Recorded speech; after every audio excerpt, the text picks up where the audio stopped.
Welcome to Twice 5 Miles Radio, fertile ground for conversations worth listening to and remembering. I'm your host, James Nave, always airing first on WPVM LP Asheville 103.7 and streaming online WPVMFM.org, the voice of Asheville heard all over the world, and on other community radio stations like KCEI, Cultural Energy Radio, coming out of Taos, New Mexico. Thank you, Walter Parks, for our theme song, walterparks.com for more on Walter's music.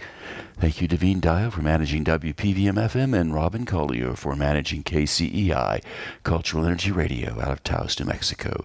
You can always reach me, Navé, at jamesnave.com. Navé is spelled N-A-V-E. I would love to hear from you. I'd like to also remind you, we're sponsored by the Imaginative Storm Writing Project. If you would like to improve your writing skills, your chops, your ability to communicate on the page, imaginativestorm.com is a good place to look.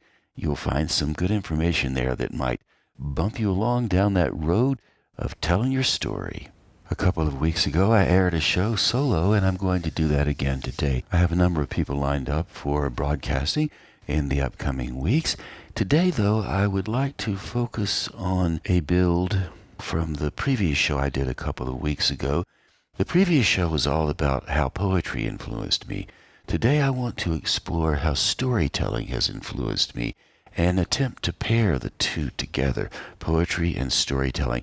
Where does one end and where does the other begin, or vice versa? One of the reasons storytelling is interesting for me, and probably for you too, is because I imagine you've had more than one person tell you a story, and you may have said, that's really a great story. You should write a book, or you should tell that story to more people. I've certainly had that experience myself.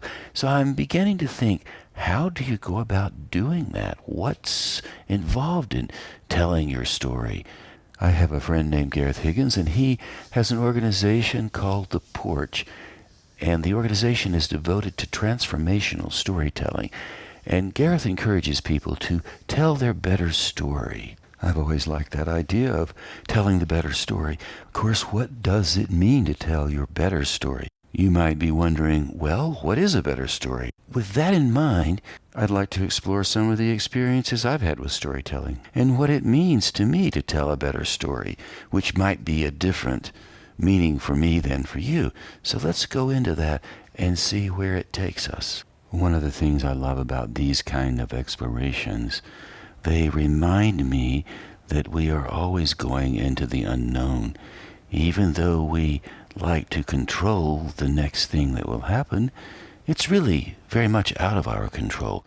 What we do control is how we interact with those things that happen, and then how we translate those interactions into some kind of story, narrative, something that informs our thinking and how we move into the next unknown beat and the next and the next and the next, ongoing for as long as we live.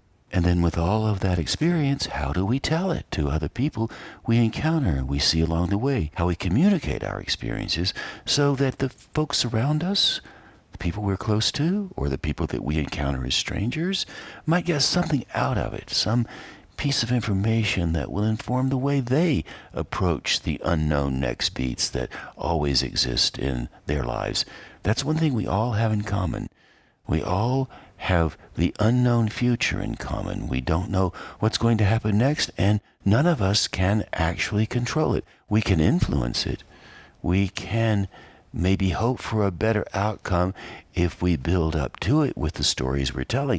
This is the core in my mind. This is the key to what it means to tell a better story.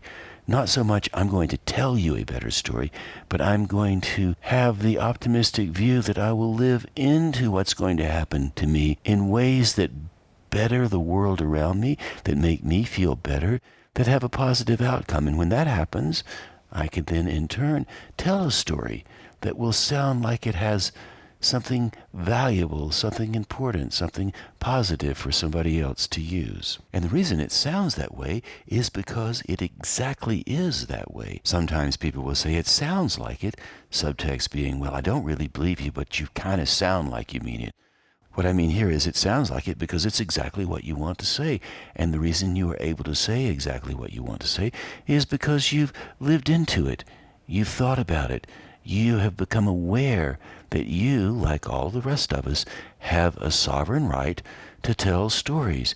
And the better stories are the ones that are based on your willingness to take things in, to be open, to explore other points of view, even the points of view that you maybe dramatically disagree with.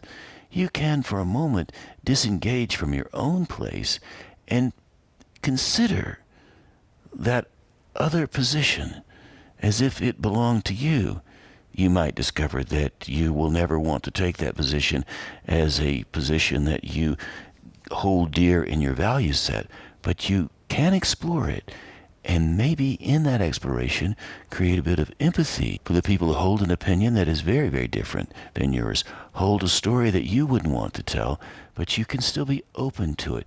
That's the exploration. So when you finally translate all of your experiences into something you want to say, it sounds absolutely true to you, to your style, because guess what?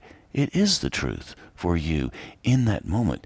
Now, the next moment, that mysterious beat coming up that you haven't experienced yet, all of that will change a bit. And that's the beauty of this ebb and flow of living in life. Nothing is ever carved, solid, permanent in stone. It's all fluid and changing. And that's why telling stories is very interesting. A poetic way of looking at it, you might say, the night has the day to thank for its passing. Do not be afraid of what water does to stone. Do not be afraid of what water does to stone. How many beautiful things have you experienced in nature that resulted from water going over stone?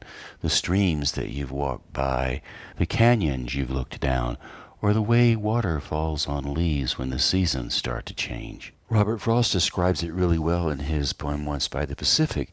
The shattered waves made a misty din. Great waves looked over others coming in and thought of doing something to the shore that water never did to land before. I've always liked Robert Frost's poem Once by the Pacific because it reminds me of the first time I saw the Pacific Ocean.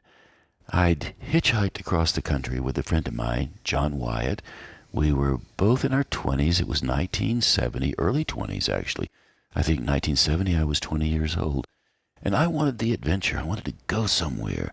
And people were hitchhiking back then. And I thought, this is a great idea. Let's just hitchhike across America. So off we went.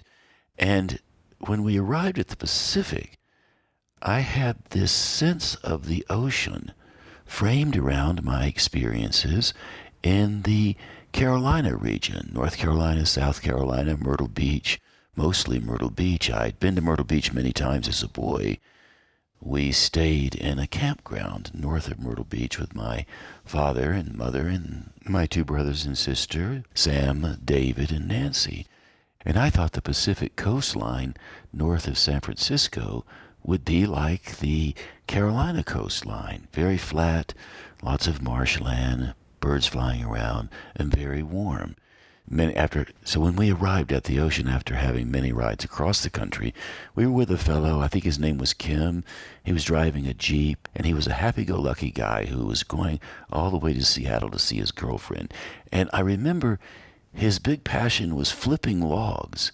He was a competitive log flipper like the Scottish Highlands Games, where you flip the logs up and they spin over and fall at a distance.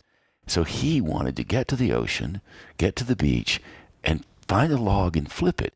That didn't sound right to me. So when I arrived at the beach with Kim and John in this Jeep, and we were happy-go-lucky, you can imagine, we drove up, and it seemed so unusual for me because there were great cliffs falling down to the sea. You could hear the sea lions roaring, and the ocean was splashing its waves against the shore, and you could feel the erosion almost happening right before your eyes. It was in geological time, and yet in that moment, I was so surprised to see an ocean that looked so different than the one I was familiar with. The thing I remember most about it, of course, was how cold it was. And I thought, I'll go swimming in the ocean. I put one toe in that ocean and realized quickly this was not an ocean that I could swim in and be warm. I needed a wetsuit, so I just hung out on the shore and adjusted to the idea of how rugged the shore was and how high the cliffs were. And John Wyatt decided, for reasons I still don't understand, to climb one of the rock faces. So he just scurried up that rock face unprotected, and I thought if he falls, he's going to land in the shore, and that'll be it for John. Fortunately, he didn't fall. So it was dangerous if you took some risk around the rocks. So as I'm remembering and telling you that true life story that happened so long ago, it's easy to see how frost lines in Once by the Pacific. Great waves looked over others coming in and thought of doing something to the shore the land never did to land before. That's exactly what I saw in 1970. I've been back to the Pacific many times, but that moment of discovery, that's what makes storytelling worthwhile. I'm still remembering it now as I'm telling you a little bit about what happened, and I can smell the sea. I can see John, young man, dancing on the shore. We had some kind of lunch there. We ate sandwiches, probably not very good sandwiches. And later, as we drove up Highway 1, we stopped along the way and we bought crabs from vendors who had little stands. They would boil the crabs and put them in bags and sell them to us. And I believe, if I recall correctly, the vendors tossed in a little bit of hot sauce to go along with the crabs in the bags. So when I started telling this story just now, I had no idea I would remember the hot sauce and the crabs. And yet, there it is, part of the story that's getting better and better as I tell it. So perhaps what it means to tell your better story is really just letting yourself remember and trusting that as you think back on a memory, think back on the story of that memory, little details will pop out that you had forgotten or you didn't know you knew you had. And I think that's really worthwhile. We know so much more than we think we know, and all we have to do is follow those impulses, like you might follow a little bird through a gate in a garden. And in T.S. Eliot's Four Quartets, he sums that idea up in these following lines, which I always refer to because I just like the idea of a little bird going through a gate. So here are a few lines from T.S. Eliot's Four Quartets. Other echoes inhabit the garden. Shall we follow? Quick, said the bird, find them, round the corner, through the first gate, into our first world. Shall we follow the deception of the thrush? Into our first world. There they were, dignified, invisible, moving without pressure over the dead leaves in the autumn heat, through the vibrant air, and the bird called in response to the unheard music hidden in the shrubbery, and the unseen eye-beam crossed, for the roses had the look of flowers that are looked at. And that was a very short fragment from T.S. Eliot's long poem, The Four Quartets. It takes an hour to read it. Do I know exactly what it means, what T.S. Eliot was trying to say? I'm not really exactly sure. I suppose I could spend lots and lots of time just meandering through those few short lines that I just read. But I've always liked the idea of the roses have the look of flowers that had been looked at. I don't quite know what that means, but it does open up some mystery for me. So when we're telling stories, we're looking into the mysterious things that we know. I remember I was once at a storytelling workshop with Rosemary Watola Traumer, and we were in a little Colorado library. Carbondale, I believe, was the library, down mountain from Aspen. And people came because it was a workshop on storytelling. And I had a thought very early in the workshop to ask the people who arrived, all very excited about learning how to tell a story, but not quite sure what it meant to tell their better story, or just to tell a story. We really discussed later the idea of what makes a story better and better as you go on. So I asked people to tell me what they thought a story was. Define a story. And they said the same things that you might expect other people to say. Oh, my mother read stories for me when I was young. Oh, I went to a storytelling festival once and I heard somebody tell a traditional story from the nursery rhymes. And on it went. Some people would say, oh, I know stories that I tell from my own life, but I'm not sure exactly how to do it. So that was the reason why they came to the workshop, obviously.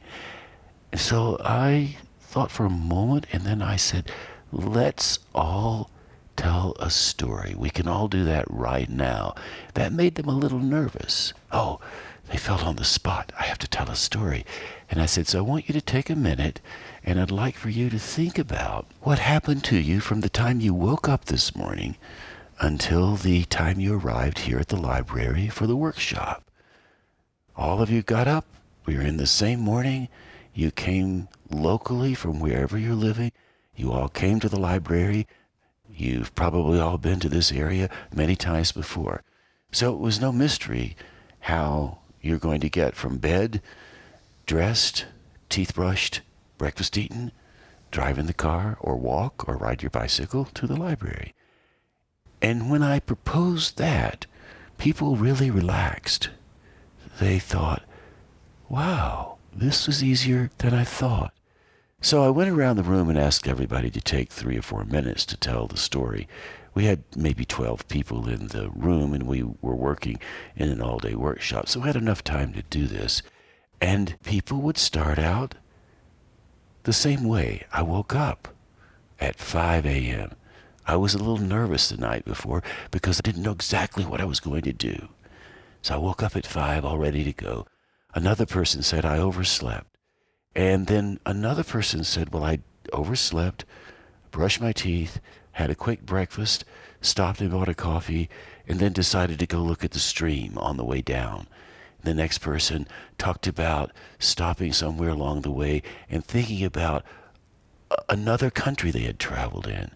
So by the time the stories were all told, even though there was a thread that ran through them, each story got better and better as each person told it, because the people were giving each other permission to add on to the story. And the thing that made the story so compelling, or all the stories so compelling really, everybody understood they were doing exactly the same thing, and yet none of the stories were the same. And they became rather compelling. I don't remember all the details, but I wanted to just bring that up as a way of illustrating the simplicity you can bring to your stories. And you can also tell your stories on the page as well. They call it writing. We write our stories. And yet we are really talking about all kinds of delivery systems here. And that's what's important when you think about your better story. And also living day to day in what might seem better and better as you go along. Now, this is not to discount all the hard stuff that we carry. And sometimes people tell stories about really tough things that happen to them. And yet, even when you're telling the tough stuff, you can still keep a sense of humor. You can still have a bit of levity about it. And even in your grief, there's some kind of release when you tell the story that's hard. And in the releasing, there's levity there. You'll also find insight there, and you will find a bit of authenticity and truth. And most especially, when you release, when you let it happen with ease, it connects deeply with your emotional atmosphere.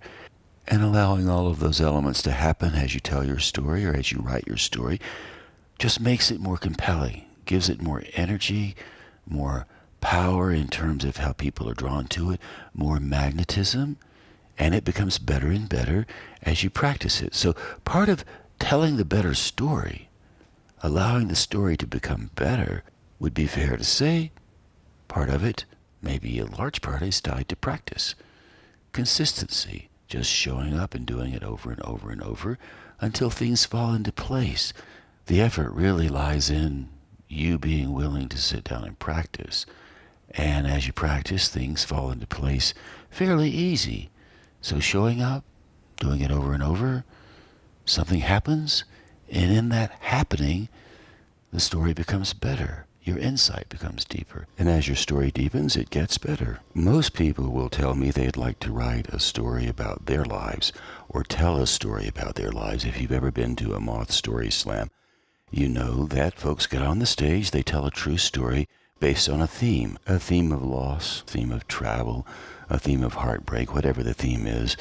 Each participant pulls a story from their life and they offer it to the audience and hope the judges give them a score 0 to 10 like a diving match. You most likely have heard of the Moth Story Slam and also heard of the Poetry Slam. If you live in Asheville, you can attend both events. They hold regular story slams and poetry slams in Asheville. One of the things that makes a story told on stage or a story written out or a poetry performance done in the slam venue, which many people would argue is a story, tension and overlap and paradox make the stories work. So what do I mean by tension, overlap, and paradox? A paradox is a seemingly absurd proposition or statement that when you look at it a little closer, turns out to be true. For example, a lot of people will say you can't ask people to give scores to poems or stories performed on stage. And it seems counterintuitive, and yet in the Moth Story Slam and in the Poetry Slam, people do it all the time. The judges score the poems. Are the scores accurate? Do they reflect exactly what's going on? Absolutely not. The judges are always wrong. Therein lies the tension. I'm going to perform a story or a poem, and you're going to judge it, and you're going to give me a score, and I'm probably going to dramatically disagree with you if my score is low, or I might be very agreeable if my score is high, and maybe, if I'm lucky, I will realize that if you gave me a low score, I deserved it because my story was really not all that compelling. If I performed T.S. Eliot's 4 quartets, would I get a high score? I don't know. Therein lies the tension. And then there's the overlap, which is really interesting. And the overlap comes when you tell your better story, you tell into the story, and you start remembering things. So, for example, how would the Poetry Slam, the Moth Story Slam, and Julia Cameron's book, The Artist's Way, overlap? Would there be any tension in that overlap? Well, let's see if we can find out. I'd like to tell you a story about an experience I had in 1994 that will shine some insight onto this question. In spring of 1994, I was living in Asheville off Charlotte Street in a small studio apartment. It was a small apartment because I didn't need much. I was traveling around the country performing poetry for students and for adults, and I was fully engaged in the poetry performance world. I was one of the founders of a company called Poetry Live, and I'd also been working with Alan Wolfe, Ginger West, and Lee Lancaster in the Asheville Poetry Slam since we started it in 1991. So I was fully engaged in the world of performance, poetry, presenting the work on stage, telling stories as poems, exploring memorization, and all the stuff that goes along with that. In fact, in 1994, I was on the Asheville National Poetry Slam team, and we competed in the Nationals, which we produced in Asheville. We had 32 teams from all over the country. We performed at Diane Wortham Theater. Asheville team came in 4th. I had a shot at the national championship, and I didn't quite make it. Next year, the Asheville Poetry Slam team did win the Nationals in Ann Arbor, Michigan. So we were very serious about our work. I knew Mark Smith. He was the founder of the Poetry Slam, and I'd overlapped with him a great deal, as well as many of the other people in the slam that became legends later down the line, and even to this day they're referenced. Patricia Smith, Taylor Molley, as I said, Mark Smith, Gary Glazner, Lisa Buscani. And during that time frame, I was living at the Manor. I had no idea about Julia Cameron's book, The Artist's Way. It was the last thing on my radar.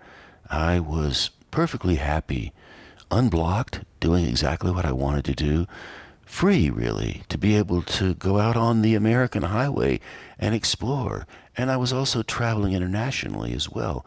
I performed and taught writing at the International School in Paris, and then went many times up to the International School in Brussels in Belgium. I did a small tour of the international schools in West Africa, starting in Accra, Ghana, going over to Dakar in Senegal, up to Mauritania, Nouakchott, Mauritania, and then over to Cameroon, finally returning back through France to perform at the International School in Nice, and then on up to Paris and the International School there. So it was a really nice tour, and that was in 1993. In fact, that tour started on the heels of the 1993 National Poetry Slam Championship, which was held in San Francisco. I flew from San Francisco to London and then through Nigeria over to Accra for the teachers conference and work in the international school there. So I was very busy. Did I need to be unblocked? Did I need the book The Artist Way? Had no idea it existed until one day I was in New York City at a little coffee shop, which is no longer there. It was on the corner of McDougal and Bleecker at the time in the West Village. I was having a coffee. I'd love to go to coffee shops, so why wouldn't I be there? And the woman who was working behind the counter, serving the coffee, was very busy reading this little red book. And I noticed that it was The Artist Way. And I said, well, what's that? She said, oh, I'm an actor. I'm going to really make a big splash in the New York theater scene, and The Artist Way is going to help me do that. It's going to help me unblock, free me up creatively so I can go on with my career in the theater. And she said, many of my friends are using it. It's really a remarkable book. So I said, may I read the introduction? She said, of course, absolutely. And she handed me my coffee and her copy of The Artist Way. I sat down and I read the introduction, and I concluded that this book wasn't for me. I'm not unblocked. I'm at the height of my creative powers. What would I need a book like this for? This book is for other people who aren't as far along as I am. That's what I was thinking. Of course, it was rather judgmental. I did not understand what I was looking at. But at the time, I gave it back to her, thanked her for the coffee, dismissed it really, and went on my merry way, gave it no other thought. I don't remember if that encounter took place in the fall of 93 or in the spring of 94. Regardless, I gave it no mind. 94 rolled around. Asheville held the National Poetry Slam Championships. I was on the team. Everything was really good, and it remained so. I had no problem with anything. I was living in my little apartment. In the fall of 1994, Jennifer Pickering, who is the director of Leaf Global Arts today, stopped by to see me. We sat out on the grass. It was a nice warm fall afternoon, and she said, I'm thinking about making a music festival. There was already one music festival in play in the Asheville area called the Black Mountain Festival. It was a little ragged by this time, and Jennifer thought, I could make all of this much better, give it some smoother edges. And I said, well, what would you like to have for the festival? And she said, oh, I want dance and I want poetry and I'd like to have curated art and music. And she went down the list of the many things that she wanted to have. I said, oh, poetry. Well, let me do a poetry slam for the first festival. And she said, absolutely, no problem. And I want you to help me, Navé, she said. Help me with the other ideas as well. And she was calling on all of the people that had been involved in the Black Mountain Festival and other activities around Asheville during that time. So I was happy to be part of it. And sure enough, even to this day, I'm still as much a part of it as I was in 1994. So we now have more than one creative variable at play. We have the Leaf Festival, we have the Poetry Slam, we have me being a spoken word educator working in schools, and we also have the Artist Way. I wonder how they overlap. Well, let us follow that little bird through the first gate and see what happens next. So Jennifer and I had our first conversation about Leaf in the fall of 1994. It was there that she told me she was going to call the festival the Lake Eden Arts Festival, and it was there I said, well, if you shortened it, you would have Leaf. So the idea of calling it Leaf emerged in those first few meetings. And of course, leaves come out in the spring and they fall down in the fall in western North Carolina. And since Jennifer was planning two festivals, one in May and one in October, why not call it the Leaf Festival? The 1994 autumn gave way to the holiday season, and during the holiday season I met a woman whom I still know. We're still very close. Her name is Alexandra Weber. She lives in Taos, New Mexico now. She moved to Asheville in 1994, and I was at a party, and she and I started to chat. I enjoyed the conversation with her, and she said, "Have you ever heard of the artist way?" Almost as if it was a secret. And I was very pleased to say, yes, I have heard of the artist's way. I didn't say, yes, I've heard of the artist's way, and I rejected it out of hand. I just said, yes, I've heard of it. And she looked at me and she said, "I can tell by looking at you, you really need to go to Malaprop's bookstore and buy that book right away. It will be very useful for you." And for some reason, standing there in that winter's evening, it registered. I thought, okay, that's enough of a sign. The next day, I went to Malaprop's bookstore, which is still in Asheville on Haywood Street, and I bought The Artist Way by Julia Cameron. And that was around the holiday season, 1994. I started working through The Artist Way, and I'd gotten around 6 or 8 weeks into it and decided I wanted to take a little trip to Boulder, Colorado. I thought, well, I'm going to free myself. I'll take a trip out west. So I got an airplane ticket and I flew out to visit John Wyatt, the fellow I hitchhiked across the country with and went up the coast with. John was living in Boulder at the time with his wife, Patty. So I went out there to visit John, and it was in February, snowing. 10 inches of snow on the ground. I looked out the window and thought, I can still make it to the bookstore, to the coffee shop. And as I was thinking about what to do that day, it was a Saturday, I noticed a little ad in the back of the weekly newspaper, and the ad said, "Artist Way class taught by Julia Cameron and Mark Bryan," and it gave the date, I don't remember the date, late in February, 3 to 6 p.m., Borders Bookstore, 29th Street, Boulder, Colorado. And I thought, wow, that's a sign. I'm in the middle of doing The Artist Way. I'll go to the workshop. So I went down there, and sure enough, there was Julia Cameron and Mark Bryan, and they were getting ready for the workshop. I came a little early, got a good seat. 30, 40, 50 people showed up. I don't know, quite a number. And we did a 3-hour workshop. And afterwards, I thought, it'd be interesting to connect with Julia Cameron. I love what she's done. So I went up and introduced myself, and she said, "Well, if you ever come to Taos, here's my post office box. Send me a postcard, and we can connect when you're in town." I thought, great. I took the information, left the bookstore, started walking across the snow-covered parking lot. By then, it was 15 inches. She and Mark Bryan had actually driven up from Taos to do this workshop. I don't know how in the world they made it. Anyway, halfway across the parking lot, I thought, I'm never really going to Taos. Why would I do that? No reason. And I thought, well, but Julia Cameron's here now. I'll bet everybody's going out for dinner. So I turned around and went back in. She was standing there, and I said, "What are you doing right now? Let's connect." And she said, "Join us. We're going down on the Boulder Mall, and we're going to have sushi." So I went down to the Boulder Mall with Julia and Mark Bryan and a number of other people from the workshop. And Julia and I sat together. We ordered sushi, and she asked me what I did. I told her I was a poet and I perform poetry. And she said, "Oh, I'm a poet too." And I said, "Yes, really?" I said, "Well, I do a lot of slam poetry." She said, "Oh my goodness, I'm from Chicago." And I said, "Well, Chicago is the place where the poetry slam started with Mark Smith at the Get Me High Cafe underneath the bridge. And now it's at the Green Mill, the mecca of poetry slamming." And she said, "Yes, I know. Mark and I are friends. I used to work at the newspaper in Chicago, and I slammed at the Green Mill." And I said, "You slammed at the Green Mill?" And she said, "Yes."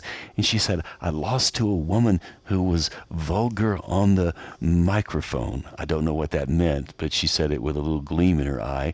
And so we started to talk about the slam and talk about Mark Smith and the other people that she knew, and I didn't really know any of the other folks. And she said, "Well, if you ever see Mark, tell him I said hello." So I usually was in touch with Mark a fair amount back then, so the next time I called him, I said, "Well, Julia Cameron says to say hello." And he says, "Oh my goodness, yes, tell her hello as well." So that's how I got to know Julia. And during that same time, she said, "I'm going to be in Greenville, South Carolina, teaching a workshop in March. If you want to come, you should come down to Greenville from Asheville." And I said, "Well, that sounds like a great idea." I said, "If you want to come early to Asheville. I can show you around." Well, lo and behold, she did come early. She came about a week early. She said, "I like the idea." Showed up, got a bed and breakfast, and we spent the entire week just cruising around town. What I didn't know at the time, she was looking for somebody to help her produce Artist Way creativity camps in Taos, which is where I'm recording this now. And she went with me to see one of my shows in Shelby, North Carolina. It was a little bit of a old elementary school, kind of a cavernous auditorium, wooden seats, nothing modern about it. So I did my show. We went into the classroom. Afterwards, I followed up with the imaginative storm work and some other performance stuff. And she watched it, took notes. And afterwards, on the drive back to Asheville, she said, "I'm thinking of doing a creativity camp in Taos, New Mexico. Would you be interested in helping me produce it? I can tell by the way you operate with the students and the way you handle all this that you could help me produce this and we can make a success of it." And I said, "Absolutely, would love to." I was booking gigs all over the country anyway, so I thought, well, this would be one more. She said, "I'll pay you $1,500 a week to produce the event and teach in the workshop. You can be my co-teacher. You can teach poetry." And I agreed, because it was what I was doing during that time frame. And so with that, the Artist Way Creativity Camp in Taos was born. And that was in March of 1995. In June of 1995, I came to Taos, and Julia and I planned the Creativity Camp, which we did indeed produce and held in September of 1995 at the Mabel Dodge Lujan House. That was 1 month after the Asheville Poetry Slam team won the 1995 National Poetry Slam Championship in Ann Arbor, Michigan, and 1 month before I hosted the Poetry Slam at the first Leaf Festival in October of 1995. So staying on the theme of telling your better story, all of these elements are in place now in the story that I'm crafting as I'm telling it now to you on this show. I'm exploring what works, what doesn't work, what fits together, what might fit together, where is the tension in all of this, what makes this story compelling for me and perhaps for you as well. So let's take a quick look at the tension points in the three elements. The Asheville Poetry Slam team competing for the Nationals in Ann Arbor in 1995. The tension question: will they win? How will they win? Will it happen? 50 teams, only one team wins. Asheville did win that year. I saw the finals. What happened on that stage? How did it play out? How did they compete? Good questions. All those questions create tension. And then we turn to the Artist Way Creativity Camp. Julia and I had never worked together before. We'd never done an Artist Way Creativity Camp before. We were in Taos, New Mexico, a bit far from Albuquerque. We were inviting people to come from all over the country. They had to travel great distances. Would we get enough people in the creativity camp to make it worth our while? The Artist Way book that Julia had written was very popular, but that did not mean people would travel all that way, take a week off, invest a fair amount of money into coming to the event. We had no idea if it would work or not. So we took a deep breath, made all of our commitments, advertised the event, and waited to see what happened. As it turned out, 28 people registered for the first Artist Way Creativity Camp, and we were able to do it. And because of that, we went on and did maybe 15 Artist Way Creativity Camps between 1995 and 2001. So it did work out. And there were a lot of things that happened during those camps. Very interesting stories about people wanting to be more creative, wanting to find their way in the world of art, and the things they did during the creativity camps to make that happen for themselves.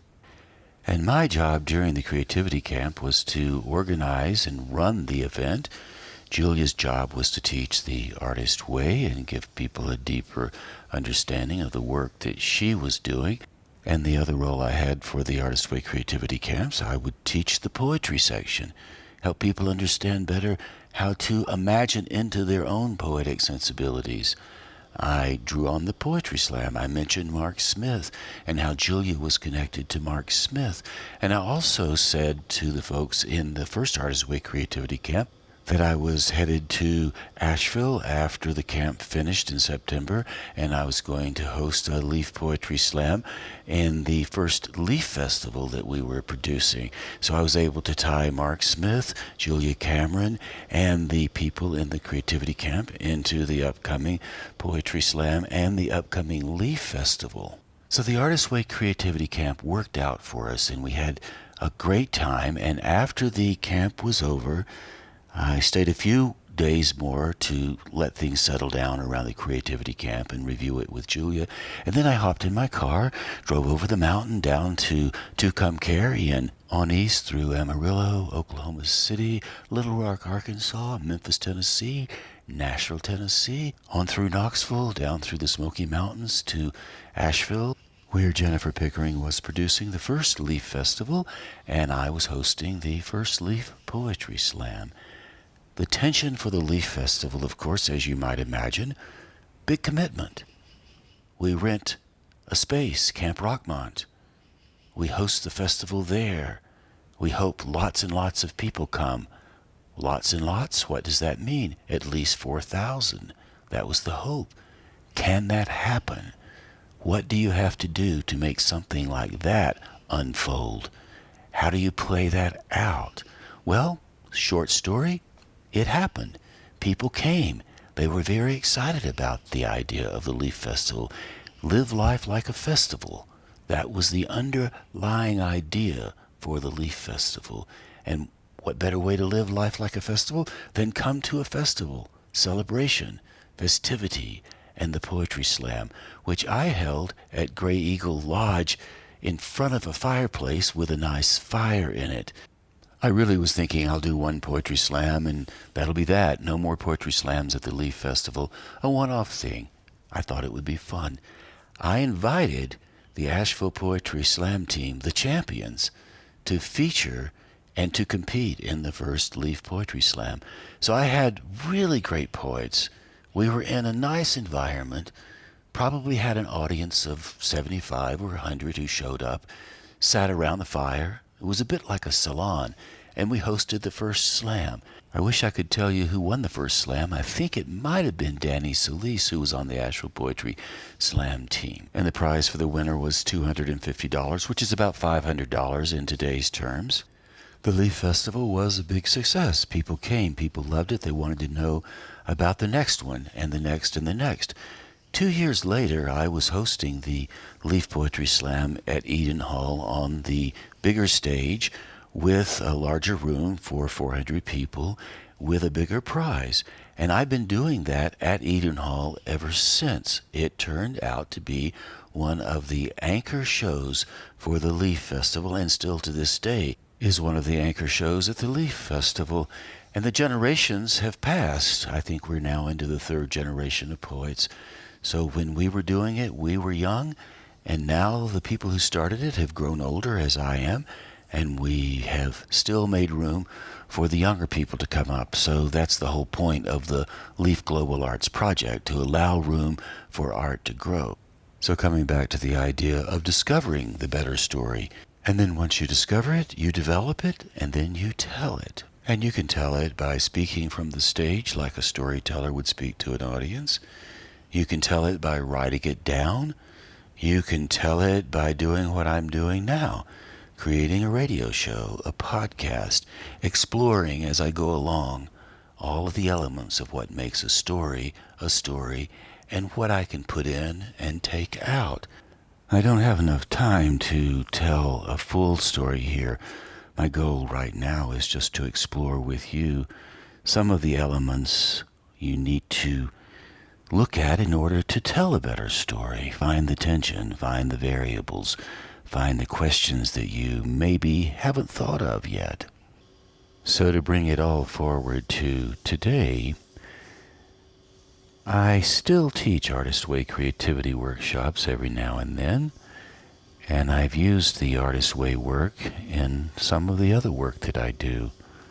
It inspires me, it moves me forward, And if you've been doing any Artist Way work, you know that it also helps you as well. It's helped a whole lot of people. And then, of course, the Poetry Slam continues on. I'm hosting a Poetry Slam at Leaf. It's coming up in October, and I'm excited to do it. I don't Poetry Slam anymore. I haven't done that in a long time. I don't have the same chops that I once did, and that's okay.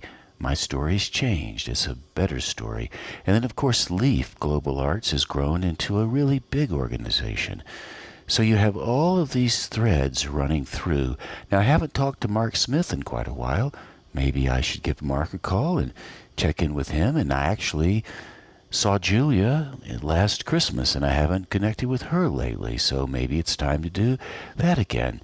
Jennifer Pickering and I are working on a Leaf Global Arts book, tying a bit of the Leaf Global Arts idea into the idea of Black Mountain College. So all of this continues on and on and on, and it's really interesting to think about when you think about telling your better story. So I'd like to conclude with a little story for you to take us to the top of the hour.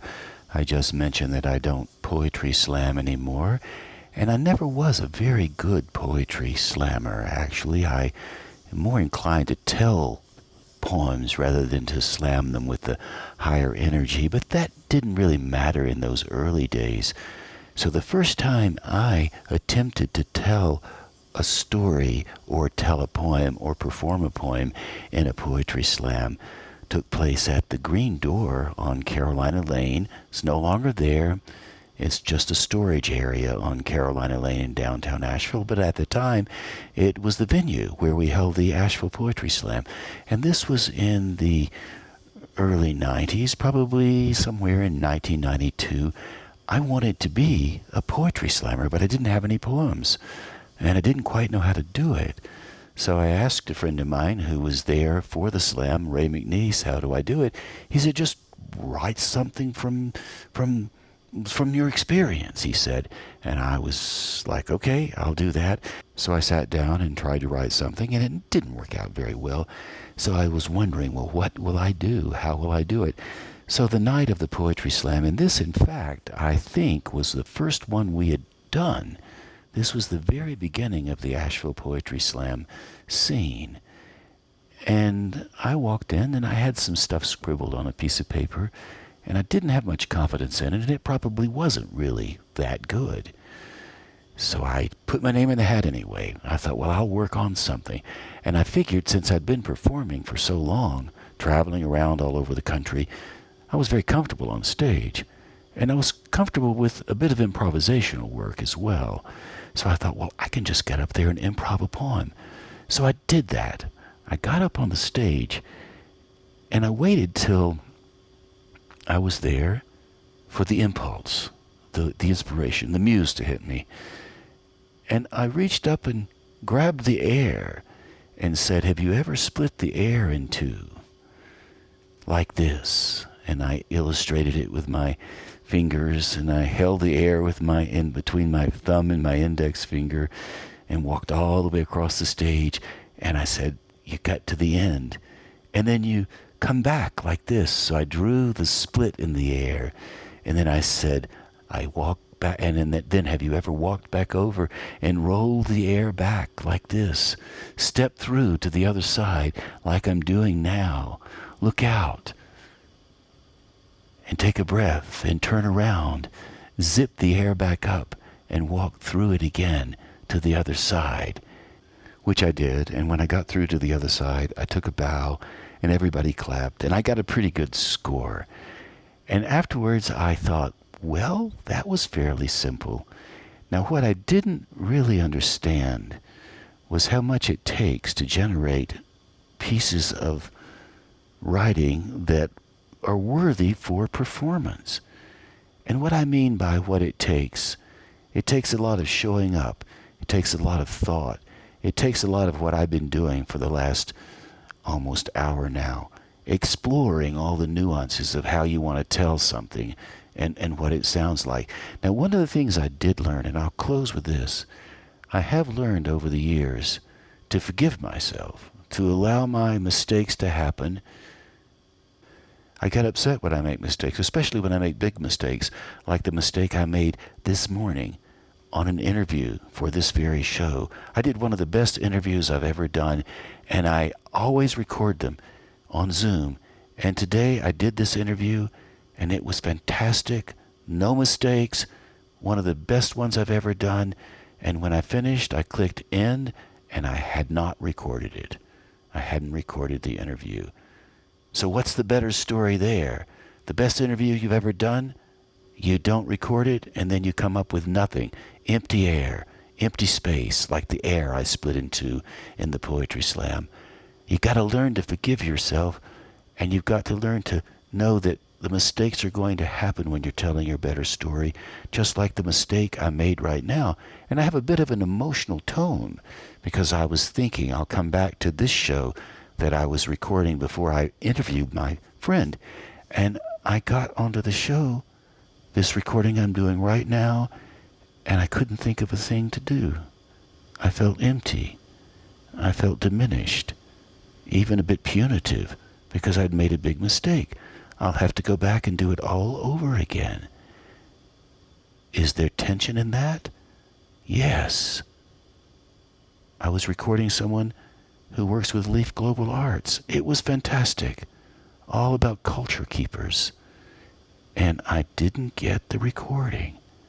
So I enter the close of our time together telling you an immediate story about something that happened to me that has turned my sensibilities into emotionalism in the moment. And I could close with all kinds of things. I could say this, I could say that. I could be brilliant right now. I've been doing this 8 years. I love doing the radio. I love telling these stories. I love recording these things. And I love sitting here thinking about what a bumbling creature I was to not record one of the best interviews I've ever done. And yet I turn here to you now, feeling the way I feel, finishing this show with this emotional tone that I have, knowing that somehow it's important to let these things happen. And the more you let them happen, the more you learn. The deeper you go into your story, the further you travel into the emotional layers. I learned that when I was teaching the Artist Way with Julia Cameron way back when.